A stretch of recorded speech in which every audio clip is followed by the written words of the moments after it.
You ask Tiger to solve. This deals with linear equations with one unknown. The final result is x equals -2. Let's solve it step by step. Group all constants on the right side of the equation.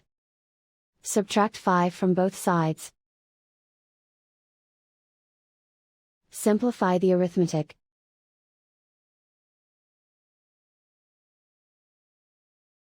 Isolate the x. Divide both sides by 2. Simplify the fraction. Find the greatest common factor of the numerator and denominator. Factor out and cancel the greatest common factor. And so the final result is x equals -2.